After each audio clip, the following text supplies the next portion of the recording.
Jeroboão foi o seu ímpio e infeliz autor, quando, ao subir ao trono, levou o povo, pelo seu exemplo, à idolatria e atraiu contra si a cólera de Deus, que o castigou como merecia. O rei da Assíria fez então sentir o peso de suas armas a Síria e a Fenícia. Faz-se menção dele nos anais dos Tírios, porque ele lhes fez guerra durante o reinado de Eluleu, seu rei, como narra Menandro na história dos Tírios, que foi traduzida para o grego. Eis como ele fala: Eluleu reinou 36 anos. E os giteenses revoltaram-se, e ele partiu contra eles como uma esquadra e os reduziu à sua obediência. O rei da Assíria enviou também um exército contra eles e apoderou-se de toda a Fenícia. Tendo feito a paz, voltou ao seu país. Pouco tempo depois, as cidades de Arsé, da antiga Tiro, e várias outras, quebraram o jugo dos tírios para se entregar ao rei da Assíria. Como os tírios eram os únicos que não se queriam submeter a ele, enviou contra ele 60 navios, que os fenícios haviam equipado e nos quais havia 800 remadores. Os tírios foram com 12 navios ao encontro dessa frota, dispersaram-na, fizeram 500 prisioneiros e granjearam reputação de valentes por essa vitória. O rei da Assíria regressou, mas deixou muitas tropas ao longo do rio e dos aquedutos, para impedir que os tírios pudessem tirar água, o que, havendo-se prolongado por 5 anos, obrigou-os a cavar poços. Encontramos isso nos anais dos Tírios, que é relativo a Salmaneser, rei da Assíria. 410. Esses novos habitantes de Samaria, que se chamavam chuteenses, por razão que já explicamos, eram de 5 nações diferentes, tendo cada uma um deus particular, e eles continuaram a adorá-los, como faziam em seu país. Deus ficou tão irritado que lhes mandou uma terrível peste, para a qual não se encontrou remédio no país. Eles foram então avisados por um oráculo que adorassem ao Deus verdadeiro e todo-poderoso, e ele os livraria. Mandaram então pedir logo ao rei da Assíria que lhes mandasse alguns dos sacerdotes hebreus, que estavam prisioneiros. O soberano concordou, e eles os instruíram na lei de Deus, prestaram-lhe as honras devidas, e logo a peste cessou. Esses povos, a que os gregos chamam samaritanos, continuam ainda hoje na mesma religião. E mudam com relação a nós segundo a diversidade dos tempos. Pois, quando a nossa situação é boa, eles declaram que nos consideram irmãos, porque sendo uns e outros descendentes de José, temos a nossa origem no mesmo ramo. Quando a sorte nos é contrária, eles dizem que não nos conhecem e que não são obrigados a nos amar, pois, vindo nós de um país tão afastado para se estabelecer naquele em que eles habitam, nada tem de comum conosco. Mas é necessário deixarmos esse assunto para um outro momento, mais conveniente. Livro 10º capítulo 1. Senaqueribe, rei da Assíria, entra com um grande exército no reino de Judá, faltando a palavra ao rei Ezequias, que lhe entregara uma grande soma de dinheiro para obrigá-lo a se retirar. Senaqueribe vai fazer guerra no Egito e deixa Rabissaque, seu lugar-tenente, sitiar Jerusalém. O profeta Isaías garante a Ezequias o auxílio de Deus. Senaqueribe volta do Egito sem ter feito lá progresso algum. 411. 2 Reis 18. No 14º ano do reinado de Ezequias, rei de Judá, Senaqueribe, rei da Assíria, entrou no reino com um exército poderoso e, após tomar todas as outras cidades das tribos de Judá e de Benjamim, marchou contra Jerusalém. Ezequias, por meio de embaixadores, ofereceu-se para cumprir quaisquer condições que o rei da Assíria lhe impusesse para lhe servir como tributário. O soberano aceitou a oferta e prometeu com juramento retirar-se para o seu país sem qualquer ato hostil, contanto que lhe fossem pagos 30 talentos de ouro e 300 talentos de prata. Ezequias, confiando na palavra de Senaqueribe, esvaziou todos os seus tesouros, a fim de poder enviar-lhe aquela soma, na esperança de ter paz.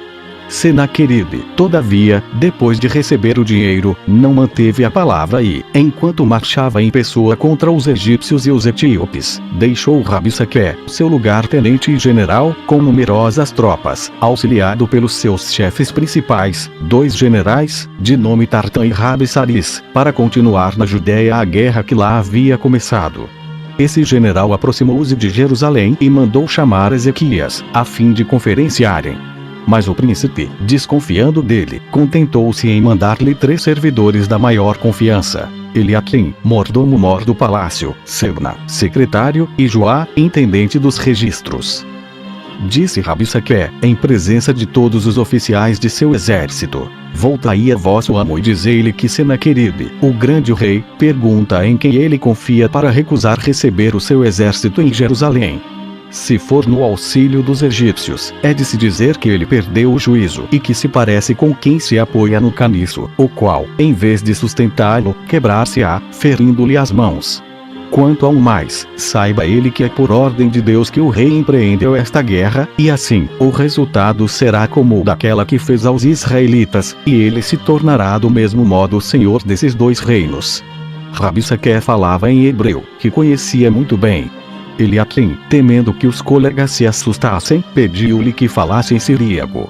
Rabsaque, porém, deduzindo facilmente com que fim era feito aquele pedido, continuou a falar em hebreu. Agora que não podeis ignorar a vontade do rei quanto vos importa a ela vos submeterdes, porque demorais em nos receber em vossa cidade. Porque continua o vosso Senhor, e vos com ele, a enganar o povo com vãs e loucas esperanças.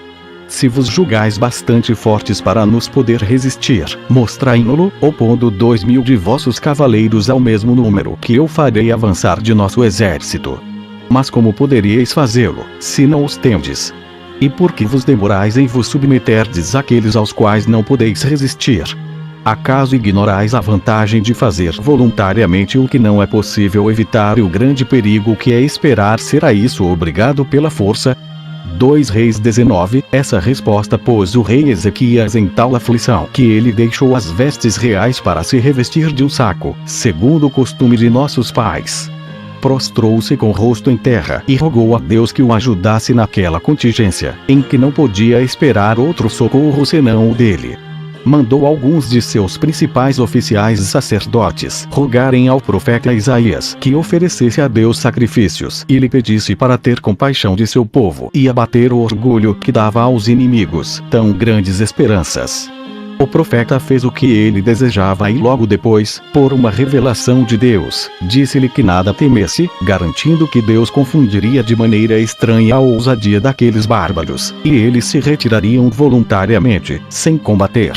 A isso acrescentou que o rei dos assírios, até então temível, seria assassinado pelos seus, em seu próprio país, ao regressar da guerra do Egito, cujo resultado lhe seria desfavorável.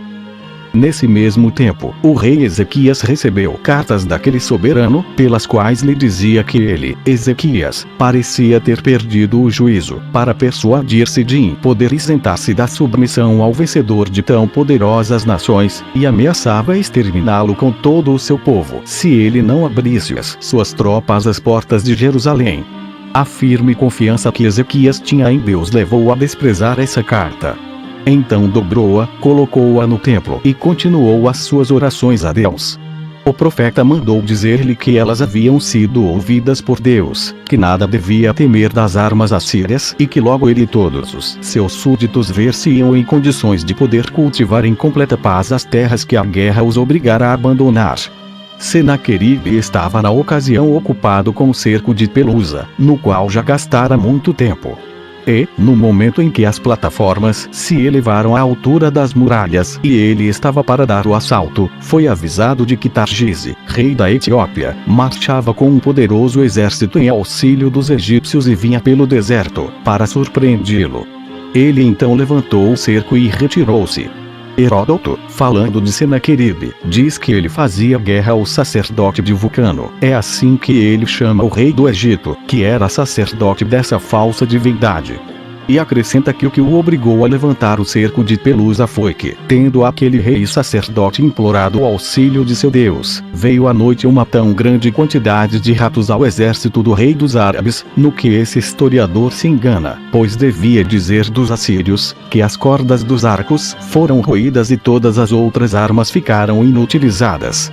Isso o obrigou a levantar o cerco. Berose, que escreveu a história dos caldeus, também faz menção a Senaqueribe. Diz que ele era rei dos assírios e fez guerra em toda a Ásia e no Egito. Assim ele fala. Ou Tiraca.